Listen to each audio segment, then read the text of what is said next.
Welcome back to the Elevate podcast, where we explore proven growth strategies that behavioral health leaders are using to increase admissions, drive full census, and just truly scale with a purpose in mind. Today, we're shifting gears. We're going to focus on one of the most overlooked high-impact opportunities in the industry, admissions enablement.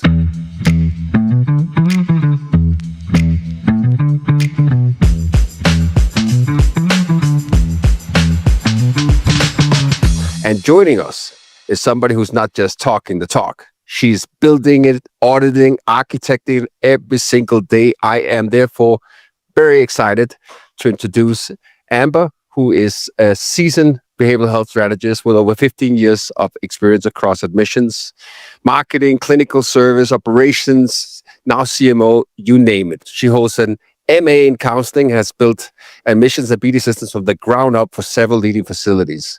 So whether it's refining call scripts, designing CRM workflows, I can attest from firsthand experience that Amber truly understands it and masters all the mechanisms needed to optimize the entire lead to admit process. Today's episode, Amber's going to share a lot of real world lessons from building scalable patient-centric admission frameworks. So I suggest everybody pull out your notepad and pen and get ready to write down some golden nuggets. Amber, so good to see you again. Welcome to the Elevate podcast. Thank you, Gary. Excited to be here, especially to talk about this topic. Exactly. I feel every time we're chatting together, I'm always learning something new. I'm very excited to kick things off. Why don't we just, take a step back for folks who may be not familiar with the term admissions enablement. What is that, and how would you describe it at a high level? Sure. Admissions enablement is really an adaptation of what we call sales enablement in the sales world. And it is effectively equipping sales teams with the tools, resources, knowledge, and training that they need to really effectively engage with their prospects and close business. We've adapted that and iterated that into an admissions framework that guides prospective clients or their families through the journey of choosing care with clarity, empathy, and effectiveness. Does everybody that you come across, is it more the norm that facilities have implemented admissions framework as you just described, or is it rare, would you say, based on your experiences? Sure. I think it's the norm to have bits and pieces of it. It is very much a rarity to have a comprehensive admissions enablement strategy. So when you, let's say, okay, I'm a facility, and I guess I know a little bit. I've had the privilege of seeing one of your 85 pages, if I'm not mistaken, admissions enablement audits. So I'm always wondering, where the heck do you start? When you come into a facility and you're talking with the executives and the admissions director, what's some of the first things that you look at or evaluate? Yeah, I like to go through the admissions process as a prospective patient, right? From all angles. So I want to know exactly what every step is in the process for both the patient and the supportive teams behind the scenes. So from the moment the call comes in, what happens? What do they say to me? If I ask this question, how does it get answered? Then on the back end, where does that information go? How is that communicated to the right people at the right time in the right places? So really just following that ecosystem the whole way through, again, both from that patient experience and the provider experience to identify what's working, what's not working, where are their gaps. That's where I start. Yeah, no, that makes complete sense. And I mean, there's a lot of details when just saying that it's difficult for reps to navigate a conversation, right? Sometimes folks has finally made that decision to get the help they need, or a significant other struggling and wanting to help these. So navigating that conversation is not just to make a financial impact and a cost per acquisition, but really helping somebody. So given that it's a business and given that you're helping, how do you navigate that? And is there certain red flags that you see come up time and time again with modern facilities? Yeah, I think those are two different questions. Let's tackle the first one first. These are call centers exist for most companies. That's a generalization, right? Big companies, small companies, but this isn't a Netflix product. This isn't a return that we're facilitating on Amazon, right? It's not a straightforward process that you can guide every single person through. It's not McDonald's. We're not making a Big Mac the same way every single time, right? This is more, I would say, comparable to a 911 call center. People are calling in every time with different circumstances, different needs, different levels of urgency. Some are in crisis, right? And your systems and your scripts and your team have to be very comprehensively trained to be able to navigate all of those, right? So there's a lot of nuance. The bigger the organization, the more services that you offer, the more complex that process becomes, and the greater the need for that to be a documented process you can follow, right? But to move to your second question, what are some of the big red flags I see? I usually start with missed call rate. I know right off the bat, based on how many calls that you're missing, whether or not your team is efficient, because it's surprising to me consistently every single time I look under the hood, how many calls treatment centers are missing. And that is a true telltale indicator of what's not working. Amen. And what would an acceptable, just while you're on that topic, because I know everybody has different opinions, what is an acceptable call miss rate in your viewpoint? 0. There we go. I knew you were going to say that, Amber. I mean, at the end of the day, this is someone, but what would you say to a 911 center? Is a missed call acceptable when you call 911? No. Yes. Beautiful. I was just at a conference and the question would come up and it's like all these different answers. I was like, nope. But you probably asked me that once. That's probably where I got it from. So good. Okay, let's shift gears a little bit. We always talk about the people, processes, and systems. And you just mentioned all these different mechanisms there is, and the levels of care, the program, the insurances, the opening hours, and the ad campaigns, you name it. There's a lot of things, a lot of moving targets. People, however, is a very important part of that equation. Now, there's a lot of different opinions in this. And, in my book, I say salespeople are created, not born. Some people say that the ideal person is a person in recovery. Some people they come with another background. And what is your view on admission reps training?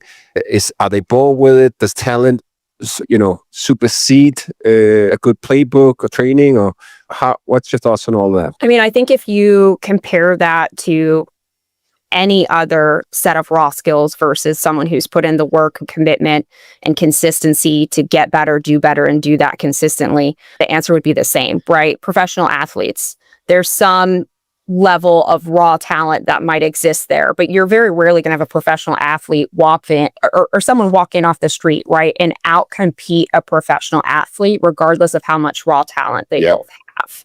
You have to hard work, really, like work ethic and structure, systems, training, all of that will always surpass raw talent. There might be a different starting point, but the ending point is also different if the raw talent doesn't do the work to keep up with the one who is. Does that make sense?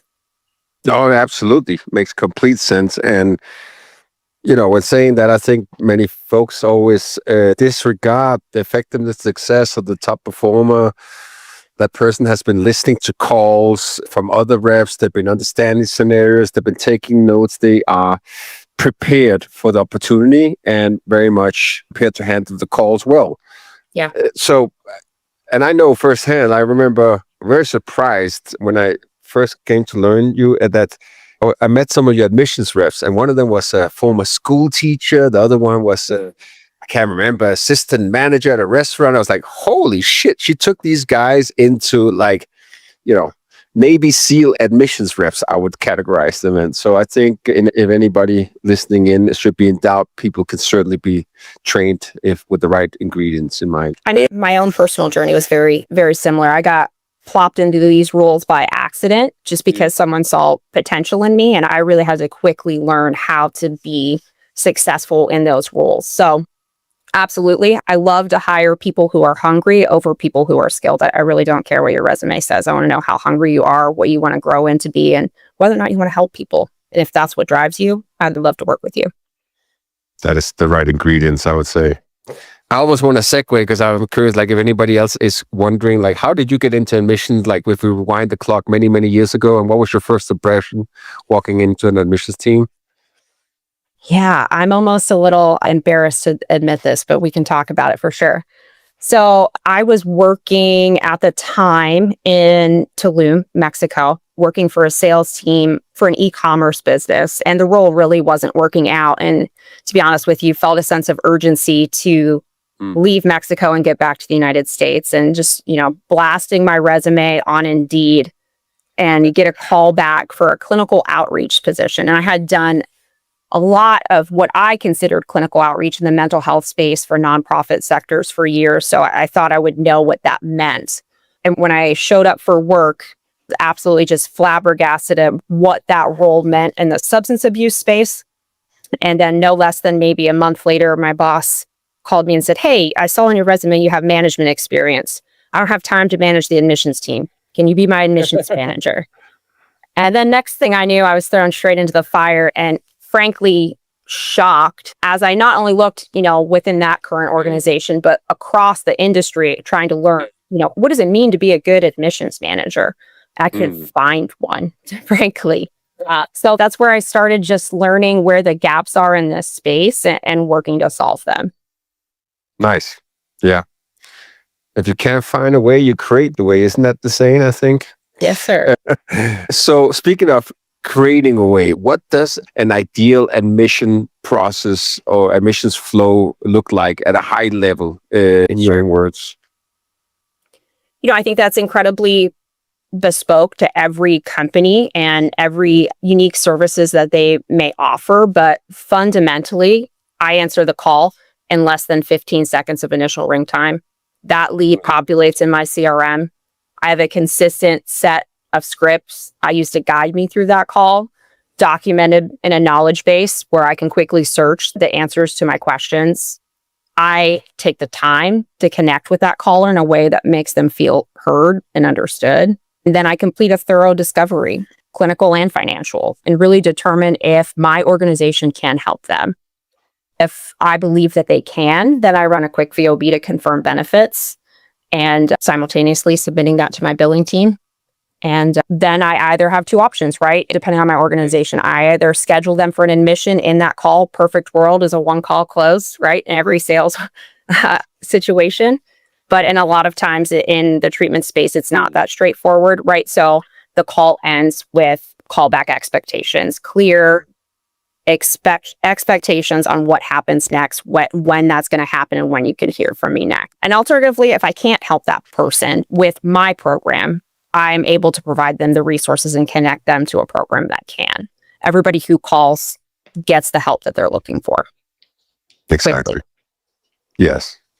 Perfect. That was very well fleshed out. And you said, ideally a one call, one close. That's rarely the reality, as you said. And I think that's a good segue into talking a little bit about tech. How do we organize these follow-ups, and how do we make sure things doesn't fall through the cracks, etc. Just like before we dive into any specifics on tech, when you're looking at facilities, what do you see going wrong when it comes with tech in behavioral health and admission processes? Most of the time I see a fragmented tech stack, a lot of different pieces of technology that they're using that are either duplications of the same work or are unable to speak to one another, right? So it's a lot of wasted time. And in large part, admissions teams are understaffed, right? It's an area that, unfortunately, that's just what I see more often than not. So they don't have a lot of time, and it creates a lot of inefficiencies within the technology that they're even provided. That's making an assumption that we're using the right technology. I see a lot of times too, there's a lot of programs out there still in spreadsheets instead of a CRM, for an example, right? I know you've seen it too in the work that you do. So having the right technology and making sure that technology is working for you and not against you. Yes. And easier said than done, right? To anybody who's listening in, I think to date, I've spoken with all leading facilities, and it's not to put it that way, but I've yet to be impressed with it. Most setups, it's also damn difficult because there's so many different things. I think you brought up a good point about, it's so fragmented or siloed. It has to work for you. The best systems is the systems that people adopt and they use in a consistent fashion. So there's predictable outcomes, etc. But when it comes to, the other day I was in a call and I was like shadowing and there was like 15 tabs open was needed for the rep. So no wonder, I mean, you got to be Rain Man or something like that in order to navigate those tabs effectively. Understood. But, besides that one aspect, is there any other conversion killers, challenges when you're looking at a CRM or a tech stack for facilities? Poor data hygiene is the biggest one, right? Making sure that if you have a CRM, it's accurate, it's up to date, it has all of the information from the last call in it with clear expectations of what needs to happen next, right? So if a callback needs to happen, if you've received 100 calls today, right, and you're looking at your call log, how do you know which of those are viable leads and how do you know what happens next with them? And even in the interim, if a caller calls back in, how do you know who spoke with them last? What did they talk about? Are you going to ask that person to repeat their story for another time that they have to be vulnerable and ask for help, asking the same questions, getting the same answers, right? So data hygiene, I think, is the second biggest problem when I see programs that do have technology to support them. Yeah. Making sure they're using it consistently. Yeah, absolutely. And oh boy, like that whole thing about understanding the situation or asking the same questions of redundancy. Don't you just hate that when you call and you speak with one another? It's like, there's a guy that's called Daniel Rackman who wrote Spin Selling. It's 50 years old. Read it. Do not leverage the prior conversations to best serve people. So that's very well put. I get very frustrated. Don't try to call all and tell me something and ask you the same question as the guy before. I'm gonna hang up. Exactly. I already said this 2 times already. Yes. So you mentioned you were talking about which KPIs, numbers, and missed call to look at. What are the core metrics that an executive admissions director should know by heart? What are the main metrics you look at or recommend looking at? I mean, there are a number of metrics that I look at, all of which tell us different parts of the story. I think one of the mistakes that we often make are looking at metrics in a silo, right? How are they? A standalone metric is not always a driver to make a decision, right? But some areas that I wouldn't miss for sure, missed call percentage. That's my number one. Lead to VOB percentage is my second. We recently even had this conversation at Cornerstone, though not everybody agrees upon what a lead is. What does a lead mean to you? Right? Versus what does a lead mean to another organization? So I think maybe even sometimes more important is if you can't figure out your lead to VOB or your lead to admit percentage, you can track first time caller to VOB, first time caller to admit. That's a little bit more of a pure undiluted metric. VOB to admit percentage, that's really telling me how well the team is dealing with qualified opportunities.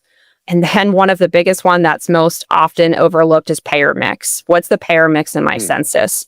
How many different policy types do I have in my census? It's a big risk for the organization. I think we're seeing the detriments of that happening across the space. Amen. Another one would be source category percentage. Where are my leads coming from, right? How many admits did I get from SEO? How many admits did I get from business development? How many leads did I get from those places? Really understanding where our opportunities are coming from and how that breaks down. And then your costs, so cost per acquisition. That's a big one too. And surprisingly enough, that's the one that everybody focuses on. But it's just like everything else. You can control activities and that helps you enable control outcomes. And they're not really measuring all those activities and all the sub-metrics to your point. I think that goes well with what I wanted to ask you a little bit is like you're saying missed calls and understanding all these different metrics. Like essentially that's how calls are handled. And very often like when talking with new clients or advertisers or partners in this industry, I'm surprised that there's not a lot of folks that are listening to the call, not even from a QA standpoint, but neither from a coaching framework standpoint. What's your view on call recordings and admissions director? How often should they be listening to calls? How much time should they allocate? Is there X percentage of calls they need to listen to? What's your recommendations on that? Yeah, you have to be regularly listening to the calls, and your reps also have to be regularly listening to the calls. Both their own calls and their peer calls.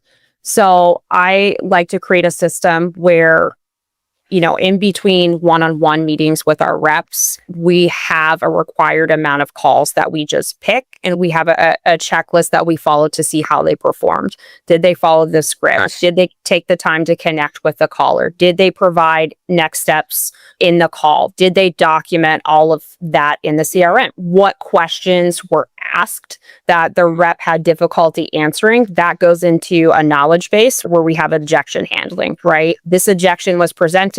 This is a couple of different ways that we can go through that, right? But it's great for the reps to hear themselves because they'll catch that too. And then it's great for the reps to listen to other calls and peer review those and hear how their peers might have answered those questions too. So I require all of my reps to listen to 3 of their own calls a week and 3 of one of their peers per week. Yes. I recall I had the privilege once to participate in one of your coaching sessions or morning huddles. I can't remember what you called it. And the reps were dissecting different each other's calls, etc. That was a very interesting approach. And I think something that the best sales leaders in many other industries do, but you just don't see that often in admission teams. So you're giving them the sales playbook. They have rebuttals. They understand how to manage objections. They have an admissions playbook. They can navigate all different information. Do you need to give them benchmarks in terms of like saying, we're expecting X percentage of leads turning into a VOB or X percentage of VOBs turning into? Do they have those benchmarks in mind to monitor and evaluate their own performance? And if so,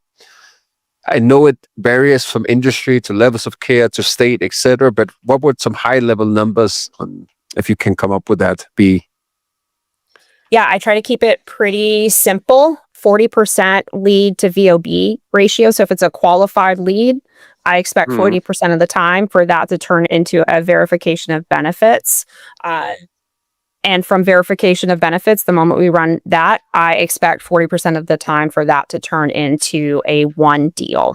Now, I don't necessarily mean a one deal as in closed it to our care. I mean as in admitted to whatever program made sense, right? They landed at a facility, whether it's mine or one that was more appropriate for them. So 40% and 40%, that really lands at like a 15%-ish lead to admit ratio. And then for first time caller to admit, I try to keep that at 6% or above. So 6% of my first time callers turn into admissions at a minimum. Well, I could definitely reveal, folks, to anybody who's listening, that is above industry averages. So you might want to implement some of these different tactics, strategies, and recommendations. I've high expectations, Gary. Yeah, I know that. I certainly know that. So you have high expectations. I've seen you work admissions team. I've been with you in the board of directors meeting where you're grilling the chairman.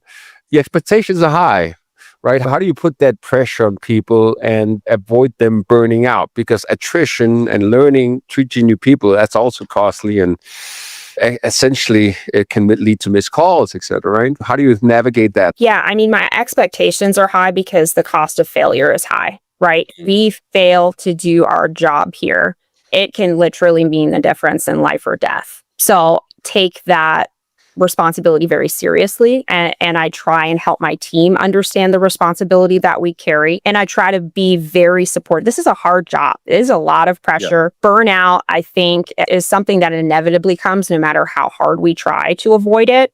So my role as a leader is to really provide leadership and coaching along the way, right? I show up as a human and be a human with my team and have human moments with them, leading, supporting, coaching them, open door policy, not managing my team, but leading my team, if that makes sense.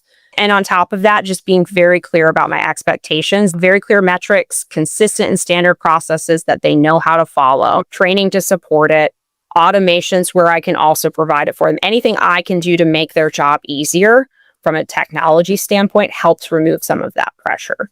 So showing up for my team all the time, allowing them to be human, me being human with them, and providing very clear expectations and support when they need it. Fantastic. If every admissions leader could do that, I think most facilities would be at full census, easier said than done. And it's almost like a different mantra, right? It's not like whoever's old enough to have seen all those old school sales movies, Glenn Glarigan, Ross, ABC, always be closing.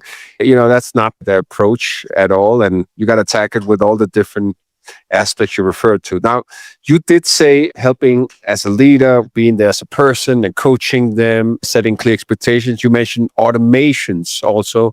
Like that is something where technology really can come in and help. Is there some which automations would you recommend, or which are the ones that would make the highest impact, easy to install, for example? Really ones that support your processes. Anywhere that there is a manual action that needs to happen. Let's give an example of requesting a VOP from your billing team, right? Your admissions rep has already gone through the exercise of recording that insurance information in your CRM. Now they need to take that insurance information and put it in an email, send it off to your billing team, and wait for a response back, when you could just create a button in your CRM that automatically sends that out for you, reduces that manual entry. That's a simple one. And the same note, automated follow-ups with prospective clients, like text messages, that has been incredibly effective in organizations that I've worked with. A very simple checking in on you text message when a lead falls off or we lose contact with someone at a cadence that we determine helps. The rep doesn't have to do anything, but that individual receives a reminder that we're here to support them. And oftentimes we can pull them back in without any reminder to the rep that they have to manually outreach that person. Those are just two examples. There are a lot of them, but that's where I start. Anywhere I have to look where the rep has to manually execute something that could just be a button or could just be automated to follow up with the client without them having to do it manually. Those are big lifts off of that rep. Yeah. No, those are two phenomenal recommendations. I would say both of them, but especially the latter. Once you've seen enough data, there's rarely that one call, one admission. And when people call, there's always all the financial hurdles, the personal, they're not ready to take action. So the average time from first point of contact to admission is typically very prolonged for at least half of your lead generation efforts. So making those not fall through the cracks. And that automation you're talking about with that continuous text message allows you really to scale the efforts. And I think that's something that I see very often. It's like, Gary, we have too many calls, we got to slow down. And then it's like, okay, where's the balance between implementing more effective systems versus we need more reps? Because the more reps adds a big chunk to the overhead. At the same time, you don't want to have any missed calls. So that might depend on you using overseas answering behavioral services. I've seen sometimes the good folks use domestic, I would say, invest a little bit more in making sure all the calls are handled by a good rep stateside. But how do you balance that to say, when is the need to hire? When do we need to look at the system? Because if you need to hire, you need to do it proactively before you have too many missed calls or an overflow, right? Yeah, it's an average of 12 touch points from what I've seen to get a patient into care over the course of up to 6 months. It is very rarely a one call close, as much as I'd love it to be. So it's important to make sure that we do have the capacity to do those 12 touch points. In terms of call center evaluation, man, that's tricky. There are call center staffing model formulas out there that help provide basic framework based on your current staffing versus your call volume and the hours in which those calls come in, that hypothesize how many reps that you should have. But that's making a lot of assumptions. It's a helpful guideline, right? Just as starting point. But again, it makes an assumption that the call is very straightforward and goes the same way most of the time. And that is not the case with us, right? I always like to start there, really evaluate based on my call volume, technically in the call center world, how many reps should I have? But really, the last thing that you want to do is throw a lot more reps into a broken system. I think maybe even worse than not hiring, or it would be hiring too soon and training them in a system that's not functional or not effective, and just throwing another body into a broken set of processes and systems actually makes the fix harder. So we've recently experienced this at Cornerstone. We're in the midst of a solve for this. Frankly, we have a high volume of calls, but we also have a lot of process and systems updates that are happening currently. And our reps are very overwhelmed right now, but we're in a standstill for hiring until we've created a framework in which that hire can come in and be successful. So I'd caution everyone to start there and assess your systems and say, is this as efficient as it can be? What efficiencies can I create in the next 2 to 4 weeks? And then let's talk again about hiring. Post the job, take time. Let's look at resumes. In the meantime, let's slow down and make sure that we're setting up our reps for success. Absolutely. And now, when you're looking at this industry versus others, what is an estimated time to hire to get admissions rep fully up to speed in terms of like, we have a challenge now. We experience attrition. We need the next rep. Our lead generation is going through the roof. We need an next rep. Now we need to open, interview, hire, train, onboard, and then we expect them performing at an optimal level. What does that timeline look like for an effective admissions leader that has everything dialed in?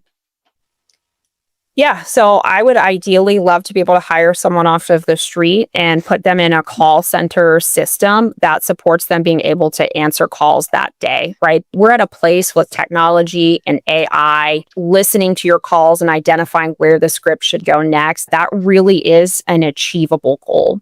Sure, like there's a lot of training that needs to happen there. They need to understand your services, et cetera. But in 2 to 4 weeks, you should have a fully operating independent rep if you have the right systems and structures to support them. Yeah, okay. They better get up early to go through that Amber curriculum. All of that in 4 weeks. I'm tough. But no, it's your system though, right? If your knowledge base built properly, if you think about the overseas method, right? You have something like Netflix, all of their reps are overseas.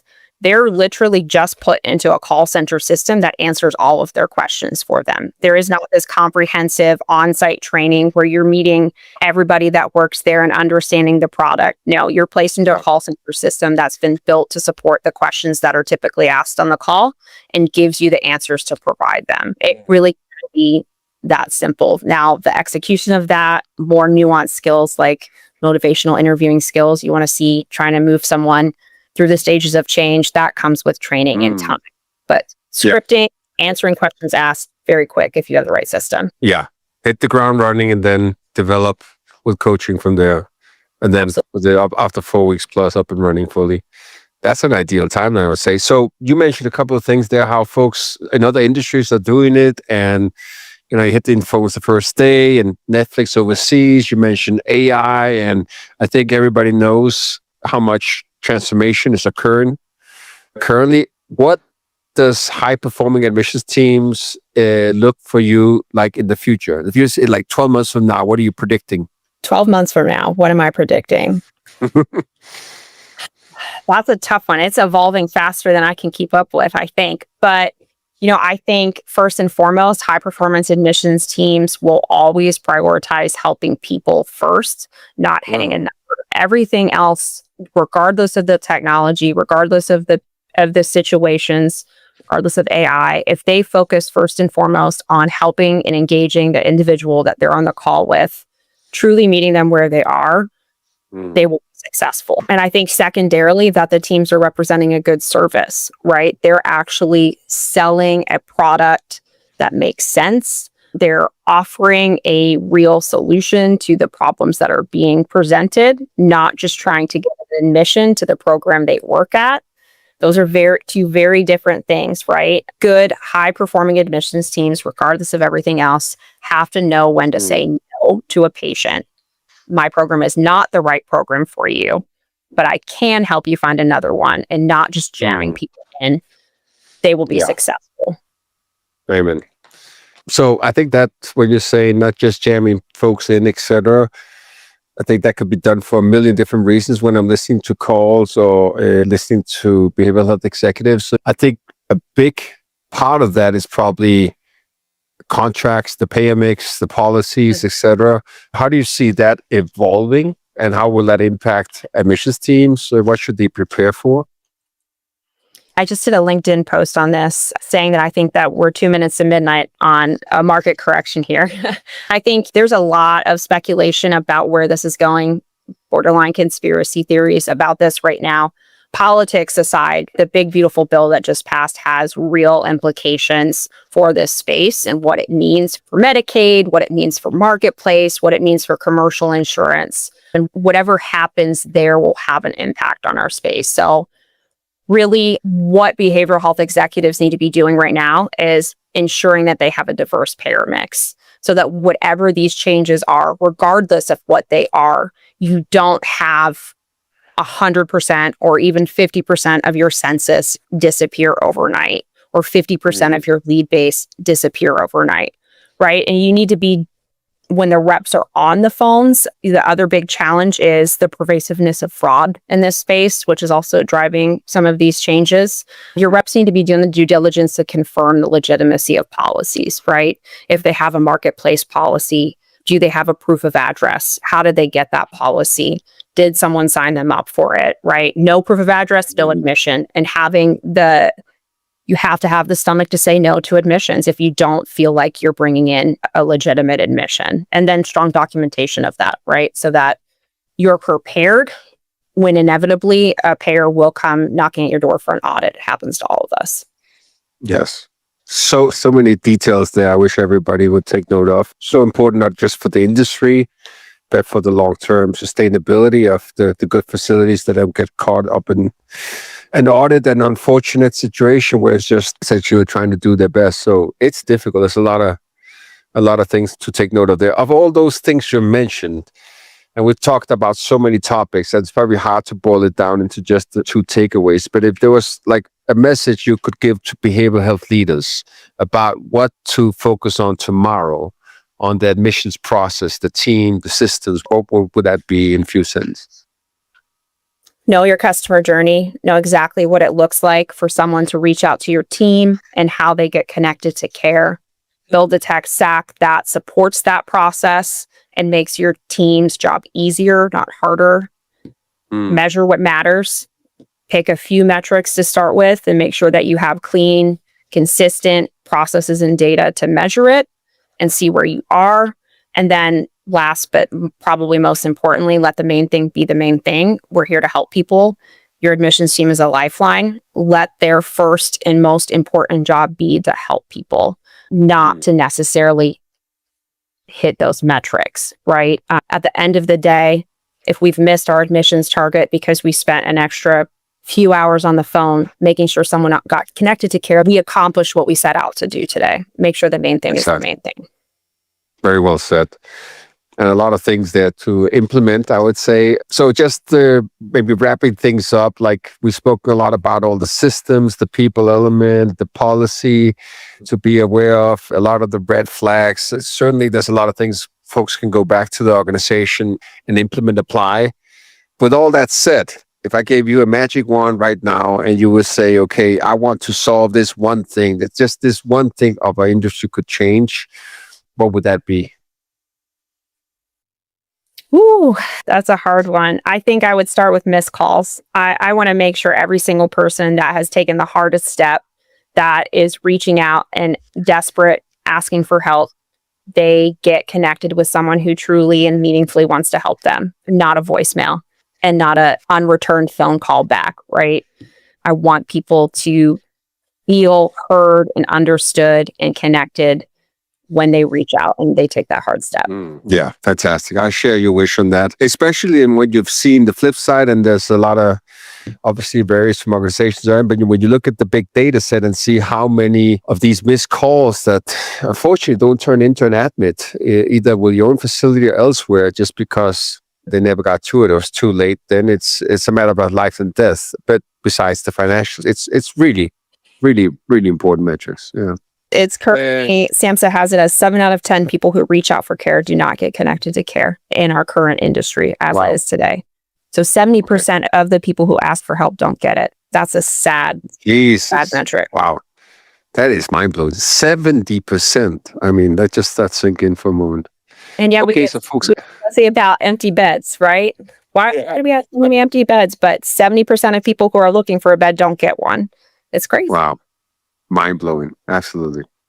Well, I did warn everybody when first starting this interview, I was going to learn a lot of new things. And every time we connect, I'm always amazed by your insights and your passion, and also just how purpose-driven everything is coming with empathy. And if I'm looking for solutions, and I truly admire that about it. And Amber, thank you so much for being on the Elevate podcast. And just want to wrap things up with it. Anybody wants to get in contact with you and ask you some follow-up questions or learn more about the work you're doing, where can they contact you? Sure. You can find me on LinkedIn under my name. You can also email me. My email is amber@cornerstonehealingcenter.com.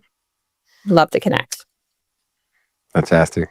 Amber, thank you so much. It was a true pleasure, and I hope to have you back on the podcast on a follow-up interview on another topic that I'm sure we can have another great convo about. It was a pleasure. Absolutely. Appreciate you, Gary. Thanks for having me.